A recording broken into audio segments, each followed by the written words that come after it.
Continuing in our King series, which we just began last week, we are rather serendipitously on the holiday of Shavuot. On this holiday of Shavuot, it is most famous, of course, for being the time of the giving of the Torah. But when you read through the text, as we did this morning, or you can do on your own time, you will find that there is much in common with this text and a coronation ceremony. That in addition to us receiving the Torah, we are also essentially coronating God as king. Now, for some of you, that may sound a little strange, because after all, wasn't God already king? And even if God weren't, who are we to make God king? Well, let's rewind a little bit here, because one of the reasons why people would argue that God was already king, indeed had been king since the very beginning of time, was because, among other things, God had made time. God made the universe. And one of the things that most people associate with sovereignty is control, is ownership of territory. To be the sovereign, another term for being a monarch, is to be the person who has control over the sovereignty of the actual state over which they are the monarch, which they are the royalty for. Everybody with me so far? The problem is this isn't exactly true. When we go back through history and we look at the definition of royalty, we'll stick with Europe since it's the one that's most familiar to the widest number of people. That isn't actually what made a king a king. Being the sovereign wasn't about having a claim of ownership in and of itself.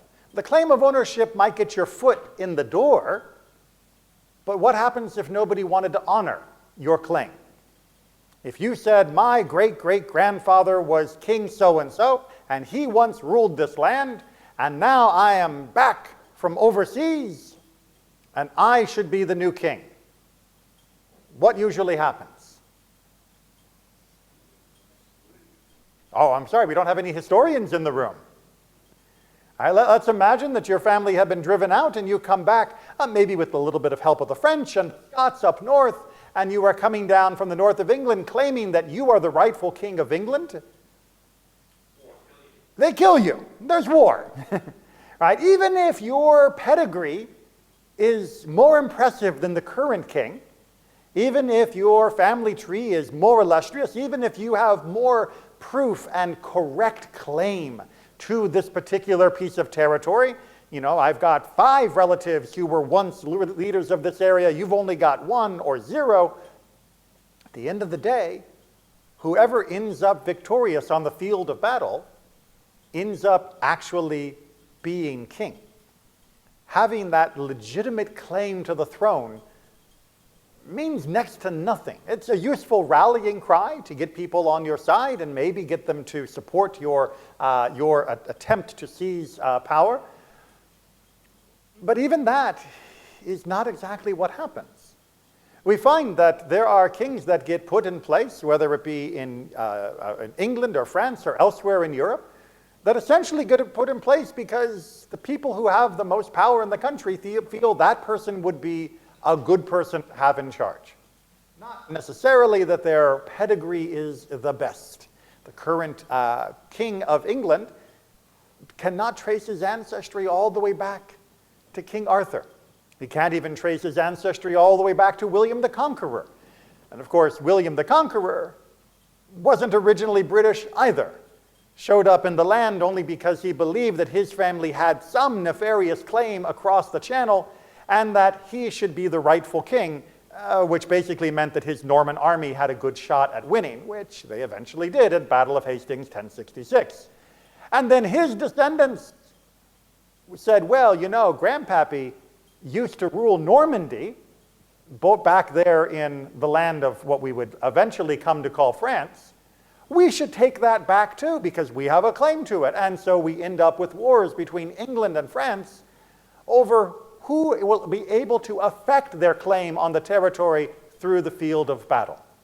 And ultimately, of course, France became France and England became England, but not because they had more or less legitimate claims, but because that's the way the wars fell out, and that was the way that they were able to secure support for one or the other. Eventually, the people who lived in England weren't too happy about going across the channel and invading again and again and again for the vanity project of a British monarch, and likewise, eventually, the French were not so good, not so keen on supporting any French designs across the channel in the land of England. So what makes a king is not just their claim, but who is prepared to listen to them. If you are somebody who wants to get a fancy crown, and you want to show your family tree, and you can trace it back to 25 different kings from around the world, if no one pays you any attention, can you call yourself a king? If a king proclaims in the forest and there's no one there to hear it, is he truly a king? Torah says no. Judaism says no. So while in a technical sense, of course, yes, God is the creator of the universe, and as such, God has ultimate sovereignty over the universe, that only counts if there's anybody who cares. That only counts if there is anybody who is willing to listen to the proclamations of that monarch, who is willing to obey the laws, the statutes of that monarch. This is why the giving of the Torah also necessitated the acceptance of the Torah, that we became willingly the subjects of God as king.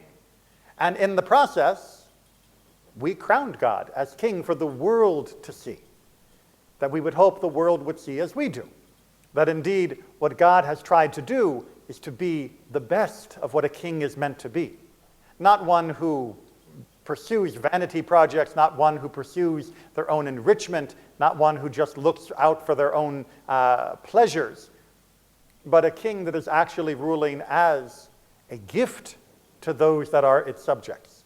A king that is ruling in a way that is meant to improve the lives of the people that live under their sovereignty and domain.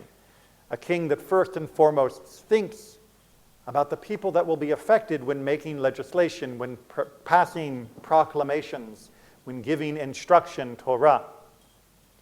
And this then becomes the model of king, the benchmark, that we will compare other kings throughout our history to. Is the king looking first and foremost to the needs of the country, or is the king looking first and foremost at ways to take from the country for their own needs and wants? With God, we see the perfect example of the former, of a monarch who looks out for the people.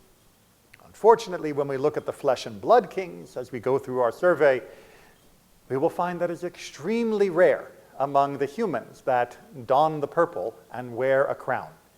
And we will talk about why, and we will talk about the different ways that other monarchs have stumbled throughout our history and have failed to live up, or partially have lived up to that measure. But at this moment of Shavuot, accept for yourself God as king. Accept that we are blessed to have a monarch that cares for each and every one of his subjects. Indeed, unlike a flesh and blood king, knows each subject intimately, and has given all of us a beautiful legislation, a beautiful proclamation, something that we celebrate at Shavuot with all of our heart. Shabbat Shalom and Chag Sameach.